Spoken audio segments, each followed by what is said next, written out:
जय हिंद, जय श्री राम, जय श्री कृष्णा, राधे राधे। कैसे हो माय डियर फ्रेंड्स। मैं उम्मीद करता हूँ आप लोग स्वस्थ होंगे, अच्छे होंगे, आपकी तैयारी बहुत बढ़िया चल रही है।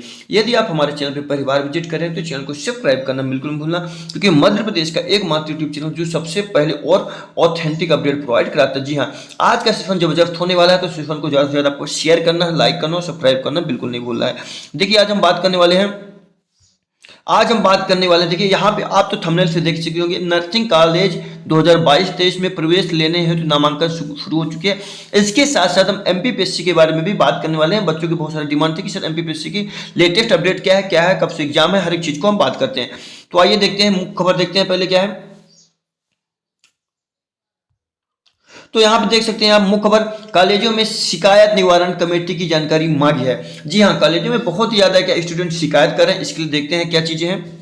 तो यहाँ पे देख सकते हैं, प्रदेश के सभी मेडिकल कॉलेजों सहित आयुष, नर्सिंग, पैरामेडिकल आदि कॉलेजों में छात्रों की शिकायत का निवारण के लिए स्टूडेंट ग्रीवास रिड्रेसल कमेटी जानकारी मांगी है।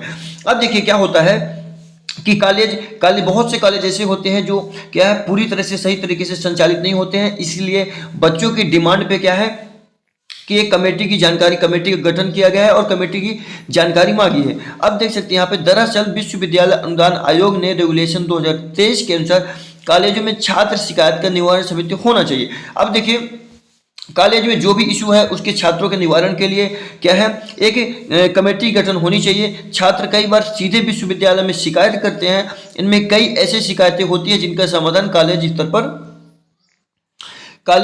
स्तर पर ही होना चाहिए। इसलिए अब यूनिवर्सिटी ने कॉलेजों से एक रूप में कमेटी की जानकारी मांगी है। अब यहाँ पे थोड़ी सी इंपॉर्टेंट कुछ फैक्ट देख सकते लेते हैं, क्या इंपॉर्टेंट चीजें हैं। तो ईडब्ल्यूएस सीट के लिए छात्रों का ट्रांसफर नहीं। इसके साथ हम एमपीपीएससी पे चलते। एमपीपीएससी वाले हमारे जो स्टूडेंट है बहुत सारे लगातार कमेंट करें कि सर देखिए एमपीपीएससी 11 नवंबर से 1550 अभ्यर्थी देंगे इंटरव्यू। अब याद यहाँ पे देख सकते हैं आपकी 1550 अभ्यर्थी इंटरव्यू देंगे। इसके बाद आगे देखते हैं, राज्य सेवा परीक्षा 2022 के लिए 4 बोर्ड रोज ऑफर 70 इंटरव्यू होंगे। देखिए यहाँ पे देखो, राज्य सेवा परीक्षा 2022 के लिए 4 बोर्ड बनाए गए हैं, जिनमें से 70 इंटरव्यू होंगे औसत रोज, यानी डेली आपके 70 इंटरव्यू होंगे। इसके साथ साथ हम देखते हैं आगे क्या है, आगे की अपडेट देखते हैं। आगे की अपडेट है, एमपीपीएससी की राज्य सेवा परीक्षा 2022 के इंटरव्यू 11 नवंबर से शुरू होंगे। यानी आपके एमपीपीएससी जो होंगे इसके इंटरव्यू 2022 का जो इंटरव्यू है 11 नवंबर से प्रारंभ होंगे। इस बार 4 बोर्ड बनाए गए हैं, लेकिन किसी दिन 3 तो किसी दिन 4 बोर्ड इंटरव्यू लेंगे। अब यहाँ पे बता रहे हैं कि किसी दिन 3 या किसी दिन 4 यानी इंटरव्यू होंगे। औसत मान के चलो कि 70 इंटरव्यू होंगे डेली, यानी आपकी बात करें तो 70 इंटरव्यू आपके डेली होंगे। पीएससी के अनुसार यह संख्या 80 तक भी पहुंच सकती है। अब यहाँ पे देखिए कोई कंफर्म नहीं है, 70 से 80 भी हो सकती है इंटरव्यू की जनसंख्या, यानी स्टूडेंट की जो इंटरव्यू की जो संख्या है यानी स्टूडेंट है 70 से 80 भी तो पहुंच सकती है। जानकारों का कहना है कि हर अभ्यर्थी से कम 10 मिनट तक सवाल जवाब होंगे। अब जो प्रत्येक विद्यार्थी होंगे इंटरव्यू होंगे, यानी आपका डेली मान के चलते हैं कि 70 से 80 इंटरव्यू होने हैं, तो प्रत्येक जो इंटरव्यू होंगे वहां से 10 से सॉरी यहाँ पे देख सकते हैं थोड़ा सा, कम से कम 10 मिनट तक सवाल होंगे। हाँ, आपका इंटरव्यू होगा तो प्रत्येक जो अभ्यर्थी है वहां पे कम से कम 10 मिनट आपको उसको वहां पे टाइम दिया जाएगा इंटरव्यू में, ठीक है। जबकि अधिकतम 30 से 35 मिनट तक इंटरव्यू चलता है और अधिकतम 30 से 35 मिनट तक इंटरव्यू आपका चलेगा। इसके बाद हम आगे की खबर देखते हैं क्या है। एमपीपीएससी जो मुख्यालय पर ही इंटरव्यू होंगे, यानी पीएससी जो मुख्यालय वहां पे इंटरव्यू होंगे। संभावना है कि करीब 1.5 माह तक इंटरव्यू चलेंगे। अब यहाँ पे देख सकते हैं कि आपका जो इंटरव्यू है संभावना यही लगाई जा रही है कि आपकी 1.5 माह यानी 40 दिन के समथिंग क्या हो गए, 40 से 45 दिन के समथिंग आपका इंटरव्यू चलेंगे। 2024 तक के 5 सालों में सबसे ज्यादा 571 पद 2019 की परीक्षा में थे। अब देखिए 5 सालों में सबसे ज्यादा जो वैकेंसी थी तो 2019 में थी, कितने 571 पद थे। इसके बाद परीक्षा थे, जबकि दूसरे नंबर पर 2002 की परीक्षा ही है। 2022 में कुल 457 पद हैं, बाकी परीक्षाओं में 300 से भी कम पद रहे हैं। जी हाँ दोस्तों, अब 2024 की परीक्षा में तो 110 ही पद है। अब यहाँ पे देख सकते हैं लगातार घटती जा रही है। वैकेंसी की जो संख्या लगातार घटती जा रही है। अब 2024 में केवल और केवल 110 ही पद थे। अब देखिए पीएससी के जो ओएसडी हैं रविंद्र पंच भाई कहते हैं कि हर दिन 70 से 80 इंटरव्यू होंगे। इसके लिए 4 बोर्ड बनाए गए हैं, किसी दिन 3 तो किसी दिन 4 बोर्ड होंगे। अब देखिए यहाँ पे इंटरव्यू बनाए गए हैं तो 3 से 4 बोर्ड होंगे, किसी दिन 3 तो किसी दिन 4 बोर्ड होंगे और डेली 70 से 80 इंटरव्यू होंगे और ये समथिंग 1.5 माह चलेंगे, यानी मान के सकते हो आपके 45 दिन तक आपके इंटरव्यू चलेंगे। इसके साथ ही हम देखते हैं, इसके साथ ही हम देख रहे हैं यहाँ पे कि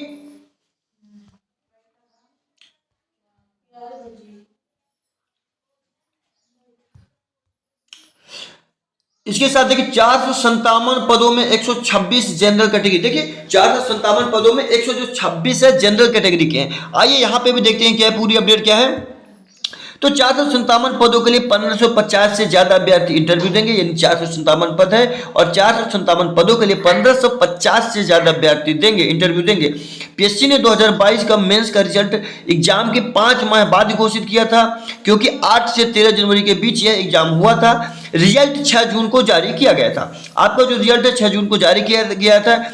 इसमें जनरल कैटेगरी 126 और एससी में कुल 82 पद हैं, यानी जनरल कैटेगरी यूआर मान सकते हैं 126 और एससी में कुल 82 पद हैं, जबकि एसटी कैटेगरी हुआ में 103 व ओबीसी में 103 पद हैं।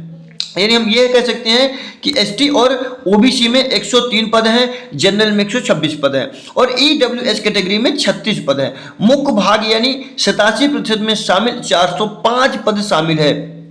देखिए आपको भी पता होगा कि आपका जो रिजल्ट है तो 87-13 फार्मूले पे आपका जारी होता है, ठीक है, जारी हो रहा है। तो इसके बाद यहाँ पे ये बात हो रही है कि देखिए 87% में 405 पद शामिल है, जबकि प्रावधिक भाग में कुल 52 पद शामिल है।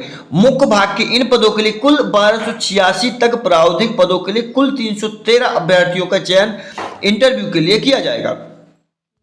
इसके साथ हम आगे देखते हैं, किसी दिन 4 तो किसी दिन, ये देखिए यहाँ पे कुछ खास खबर थी, यहाँ पे हमने बता दिया अभी, ठीक है, जो इंपॉर्टेंट खबर थी वो हमने बता दी है, ठीक है, कि यहाँ पे आप देख सकते हैं कि आपका जो इंटरव्यू है, इंटरव्यू आपका कितना 45 दिन की समथिंग चलेगा यहाँ पे, और मैक्सिमम देखिए 30 से 40 मिनट तक आपका समय दिया जाएगा प्रत्येक व्यक्ति के लिए। वैसे तो 10 मिनट है, लेकिन अधिकतम 30 से 40 मिनट तक है, ठीक है। इसके बाद हम देख सकते हैं कि 1 से 1.5 महीने चलेगा, ठीक है। और हाँ, अब देखते हैं आगे की खबर क्या है। अंतिम तारीख से पहले एडमिशन, जी हाँ, यहाँ पे बहुत लेटेस्ट अपडेट है, जी यहाँ पे दोस्तों, जो कि राहुल से सबसे फास्ट अपडेट प्रोवाइड करते हैं। अंतिम तारीख से पहले ही एडमिशन, नर्सिंग कॉलेजों को 2022-23 में प्रवेश लेने नामांकन शुरू। देखते हैं पूरी क्या है अपडेट। बस सेशन को ज्यादा से ज्यादा हो सके तो शेयर करना, लाइक करना बिल्कुल नहीं भूलना है। अब देखिए भोपाल में Madhya Pradesh medical science university Jabalpur ने हाई कोर्ट के अनुसार 2022-23 के लिए नामांकन की प्रक्रिया शुरू कर दी है। अब यहाँ पे देख लीजिए कि Madhya Pradesh medical science university जो है जबलपुर ने भी हाई कोर्ट के आदेश के अनुसार, हाई कोर्ट की याद रखना, हाई कोर्ट के अनुसार सत्र 2022-23 के लिए नामांकन की प्रक्रिया शुरू कर दी है, ठीक है। हाई कोर्ट ने आदेश दे दिया है। विश्वविद्यालय प्रशासन के अनुसार हाई कोर्ट ने इस वर्ष में प्रवेशित छात्र छात्राओं के नामांकन के लिए अनुमति प्रदान की है। अब देखिए इस वर्ष के छात्र छात्राओं के लिए नामांकन के लिए अनुमति प्रदान की गई, यानी मिल चुकी है। इसलिए ऐसे भी सभी छात्र छात्राओं को नामांकन की प्रक्रिया शुरू की गई है। अब नर्सिंग कॉलेजों में डुप्लीकेट फैकल्टी से संबंधितता को लेकर आए विवाद के कारण, आपको पता होगा कि नर्सिंग में बहुत ज्यादा घोटाला हो रहा था, वहां पे भी यानी जो भी चीज सुटेबल थी वो सुटेबल नहीं थी, बहुत ज्यादा घोटाला हो रहा था। इसके लिए कुछ ऐसे भी डुप्लीकेट फैकल्टी भी रखे गए थे। अब यहाँ पे देखिए नर्सिंग कॉलेजों में डुप्लीकेट फैकल्टी सहित संबद्धता को लेकर आए विवाद के कारण नामांकन प्रक्रिया अटकी हुई थी।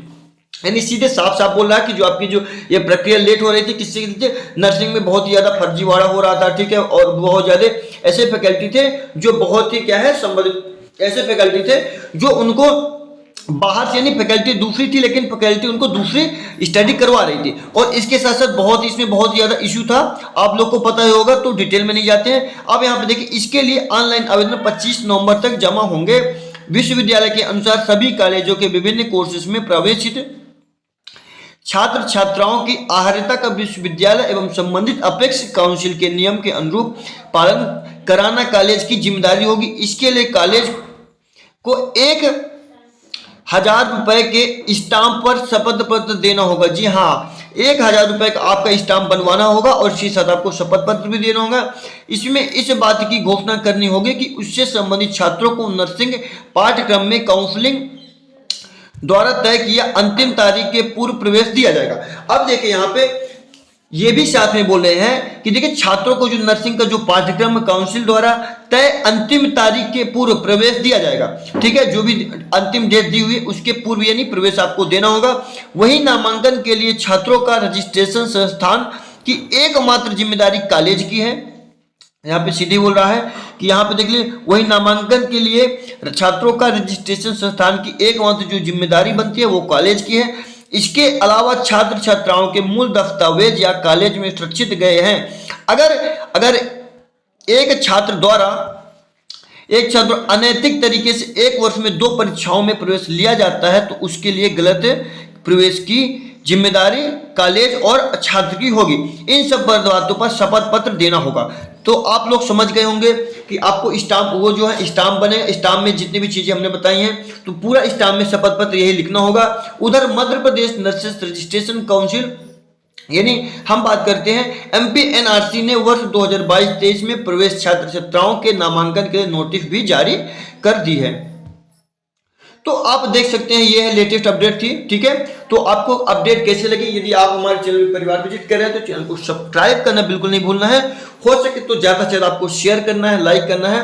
तो मिलते हैं अगले सेशन में। जय हिंद, जय श्री कृष्ण, जय श्री राम।